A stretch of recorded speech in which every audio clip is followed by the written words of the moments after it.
अध्याय 2 श्लोक नंबर 47। आज का जो श्लोक है वो गीता का सबसे वर्ल्ड फेमस श्लोक है, जो आपने कहीं न कहीं अपने घरों में, अपने गुरुजनों से, अपने स्कूल में कहीं न कहीं आपने ज़रूर सुना होगा। कर्मण्येवाधिकारस्ते मा फलेषु कदाचन मा कर्मफल हेतुर्भुर्मा ते संगोऽस्त्व कर्मणि। जिसमें भगवान श्री कृष्ण अर्जुन से कहते हैं कि तुम सिर्फ कर्म करने के अधिकारी हो, लेकिन उस कर्म से जो फल मिलने वाला है तुम उसके अधिकारी नहीं हो। तुम अपने आप को उस काम का कर्ता मत मानो और ना ही तुम अकर्म में आसक्ति रखो। तो क्या मतलब निकला इस सब का? तो हम एक काम करते हैं, इस पूरे को 4 भाग में डिवाइड कर देते हैं और फिर स्टेप बाय स्टेप समझते हैं कि ये श्लोक कहना क्या चाह रहा है। तो पहले पार्ट में भगवान ने कहा कि तुम सिर्फ कर्म के अधिकारी हो। इसका मतलब कि तुम सिर्फ कर्म करो, फल की चिंता मत करो। मतलब कि आपके जो कर्तव्य हैं, आपके जो कर्म हैं, आप जो कार्य कर रहे हो, आपका जो ध्यान है वो सिर्फ आपके कर्मों पे होना चाहिए। आपको उसके फलों की चिंता नहीं करनी चाहिए। तो अब प्रश्न उठता है कि क्यों नहीं करनी चाहिए? क्योंकि हमारा जो कर्म है वो तो हमारे हाथ में होता है, लेकिन हमारे कर्म का जो फल है वो कभी भी हमारे हाथ में होता ही नहीं है। हमारे कर्म का जो फल है वो समय, स्थान, परिस्थिति और सामने वाले के प्रयासों के ऊपर निर्भर करता है। जैसे कि मान लीजिए आप किसी कंपटीशन एग्जाम की तैयारी कर रहे हैं। आपने दिन रात उस कंपटीशन एग्जाम की तैयारी करी है। 1 साल से आपको उस एग्जाम का इंतजार था और वो दिन आ जाता है जो कि आपकी परीक्षा का दिन था। उस परीक्षा के दिन आप बिल्कुल सही समय पर अपने घर से निकलते हो। रास्ते में आपको बहुत बड़े ट्रैफिक का सामना करना पड़ता है। आपने बहुत ट्राई किया लेकिन उसके बाद भी आप उस ट्रैफिक से निकल नहीं पाते हो, जिसके कारण आप एग्जाम हॉल में पहुंचने के लिए लेट हो जाते हो। जैसे तैसे करके आप एग्जाम हॉल तक पहुंचे और वहां पर जाकर आप अपनी डेस्क पर पहुंचते हो। आपकी डेस्क पर आप बैठे, आपने अपना एग्जाम स्टार्ट किया। क्योंकि आप पहले ही लेट हो चुके थे तो आपने थोड़ा सा जल्दबाजी में अपना एग्जाम करना स्टार्ट किया। आप थोड़ी सी देर एग्जाम देते हो और अचानक से किसी तकनीकी खराबी के कारण आपका जो कंप्यूटर है वो बंद हो जाता है। कंप्यूटर बंद होने के बाद कंप्यूटर रिपेयर वाले को बुलाया गया और फिर से जब वो कंप्यूटर स्टार्ट हुआ तो आपका जो एग्जाम है वो ऑटोमेटिक सबमिट हो चुका था। यानी कि अब आपके हाथ में करने को कुछ भी नहीं था। तो इस परिस्थिति से अगर आप समझने का ट्राई करोगे तो यहाँ पर आपने अपने एग्जाम के लिए पूरी तैयारी कर रखी थी, लेकिन ना समय आपके अनुकूल था, ना जगह आपके अनुकूल थी और ना ही वो परिस्थिति आपके अनुकूल थी। यानी कि किसी भी रीजन की वजह से जिसमें कि आपकी गलती नहीं थी, फिर भी आप वो एग्जाम में 100% अपना नहीं दे पाए। तो इससे ये समझ में आता है कि कर्म करना हमारे हाथ में है, लेकिन उसका फल हमारे हाथ में नहीं है। आपने अपनी जी तोड़ मेहनत लगाकर मेहनत करी, लेकिन क्या आप एग्जाम दे पाते हो, नहीं दे पाते हो, उसके मार्क्स कितने आते हैं? हो सकता है कोई और आपसे इंटेलिजेंट छात्र हो जो आपसे ज्यादा नंबर ले आए और आप हो सकता है सेकंड रैंक पे आओ, थर्ड पे आओ, 10th पे आओ। यह सब कुछ हमारे हाथ में नहीं होता है। आपके हाथ में सिर्फ पढ़ाई करना था और कुछ भी आपके हाथ में नहीं था। इसी के रिलेटेड मैं आपको एक और एग्जांपल देता हूं, अगेन सेम एग्जांपल, कि आप किसी एग्जाम हॉल में बैठे हुए हैं और अपना एग्जाम दे रहे हैं। अब आप मुझे खुद बताइए कि अगर आप अपने माइंड में ये थॉट रख के जाओगे कि मुझे कैसे भी करके ये एग्जाम क्लियर करना है, कुछ भी करके मेरे को बेस्ट देना है, कुछ भी करके ये मैं एग्जाम पास करना ही चाहिए, इतना प्रेशर से अगर आप एग्जाम लिखोगे तो क्या आप एग्जाम लिख पाओगे? या फिर एक दूसरा ये हो सकता है कि आपका माइंड बिल्कुल फ्री है, आपके माइंड में ये है कि मैं अपना बेस्ट दूंगा, जो होगा वो देखा जाएगा, क्योंकि रिजल्ट मेरे हाथ में नहीं है। मैं यहाँ पर एग्जाम बिल्कुल परफेक्टली लिखने का ट्राई करूंगा, लेकिन बाद में जो होता है वो हो जाए। ऐसे बिल्कुल फ्री माइंड से अगर आप एग्जाम देते हो तो क्या ज्यादा चांसेस नहीं है कि आप उसके अंदर ज्यादा मार्क्स ला सकते हो, या फिर आपका जो पेपर है वो ज्यादा बेटर हो पाएगा? ऑब्वियसली आपका जवाब होगा कि हाँ, बिना माइंड के ऊपर प्रेशर दिए अगर आप कुछ भी करते हो तो ऑब्वियसली उस चीज के अंदर, एज कंपेयर टू कि अगर आप प्रेशर करके उस चीज को करते हो, आप ज्यादा सक्सेस हो पाओगे या फिर आप उस काम पे फोकस कर पाओगे। इसलिए कभी भी इस माइंड सेट के साथ तैयारी नहीं करनी होती है या प्रिपरेशन नहीं करनी होती है कि मैं तो इस एग्जाम में फर्स्ट ही आना चाहिए हूं या फिर मुझे तो एग्जाम क्लियर करना ही है। ठीक है, मैं अपनी तरफ से पूरी कोशिश करूंगा, लेकिन उसके बाद जो होता है वो भगवान जाने, वो मेरे हाथ में नहीं है।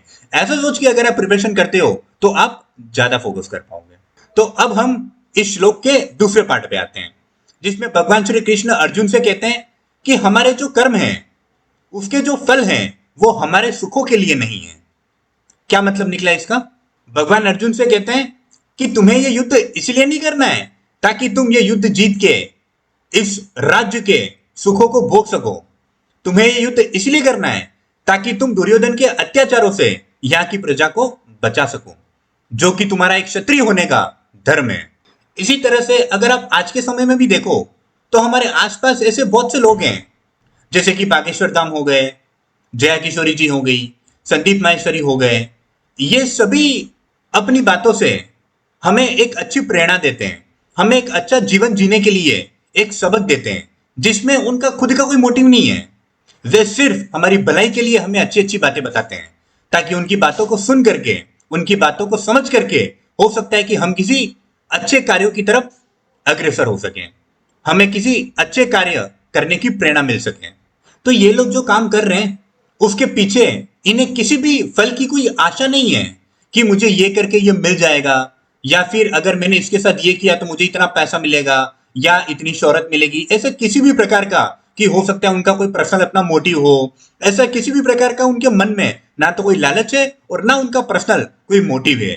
वे सिर्फ निस्वार्थ भावना से अपने कर्तव्य को निभा रहे हैं। अब हम आते हैं इस श्लोक के तीसरे पार्ट में, जिसमें भगवान श्री कृष्ण अर्जुन से कहते हैं कि खुद को किसी कार्य का कर्ता मत समझो। मतलब कि किसी भी कार्य को करने का हमें अहंकार नहीं होना चाहिए कि ये कार्य मैंने किया है, इस कार्य का जो करता है वो मैं हूं। ये जो मैं है इसको निकाल करके फेंक दो, क्योंकि वास्तव में यदि देखा जाए तो आप किसी भी कार्य के कर्ता नहीं हो। अब माइंड में क्वेश्चन आता है कि हम कर्ता कैसे नहीं हो सकते, काम तो हम ही कर रहे हैं, और अगर हम कर्ता नहीं है तो फिर कर्ता कौन है? जैसे कि मान लो एक चिमटा है, उस चिमटे को सिगड़ी में सिक रही रोटी को पलटने के लिए यूज किया गया।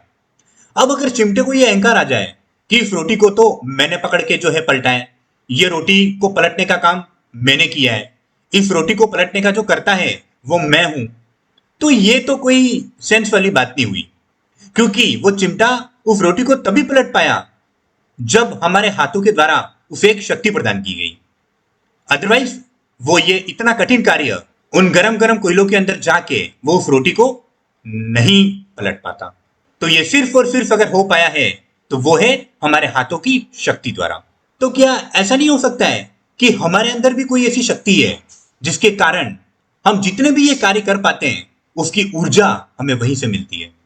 अगर वो शक्ति ना हो तो शायद हम कोई भी काम नहीं कर पाए। तो अगर देखा जाए तो क्या वास्तव में हम किसी काम के कर्ता हैं या नहीं हैं? क्या वो शक्ति नहीं हो तो क्या हम कोई कार्य कर सकते हैं? तो अगर समझा जाए तो क्या शक्ति उस कार्य की कर्ता नहीं है? जिस प्रकार उस चिमटे को अहंकार था कि रोटी को पलटने का कार्य उसने किया है, वैसे ही अहंकार हमें होता है कि यह कार्य हमने किया है। लेकिन वास्तव में उस चिमटे को पीछे से जिस प्रकार शक्ति दी गई थी उसी प्रकार हमें एक शक्ति मिलती है जिसके कारण हम सारे काम कर पाते हैं।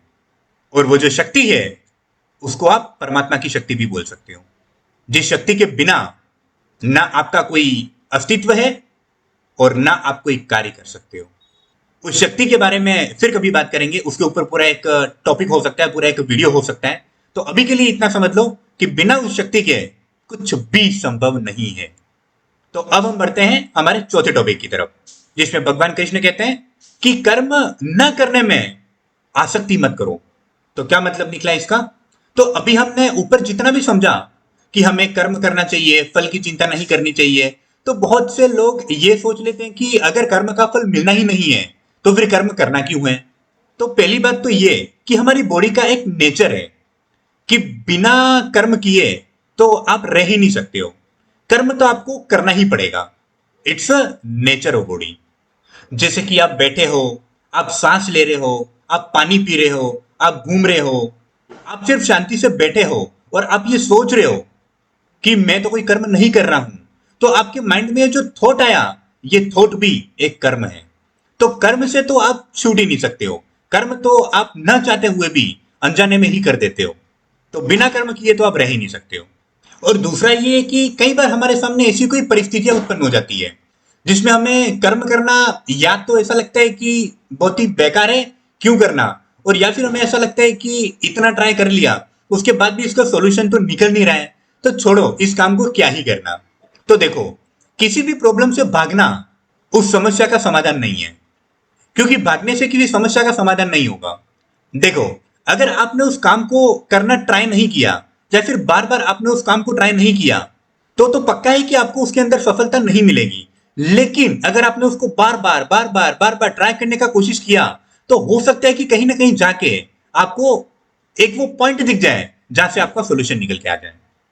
तो कर्म को छोड़ना नहीं है, जहां तक हो सके आपको अपना पूरा ट्राई करना है, अपना 100% देना है, अपनी पूरी कोशिश करनी है और कैसे भी करके उस प्रॉब्लम का सॉल्यूशन निकालना है। तो जहां तक हो सके आपको अपना 100% ट्राई करना है, क्योंकि आपके हाथ में तो सिर्फ कर्म है, फल तो वैसे भी आपके हाथ में नहीं है, तो फिर टेंशन क्या लेना, जस्ट एंजॉय।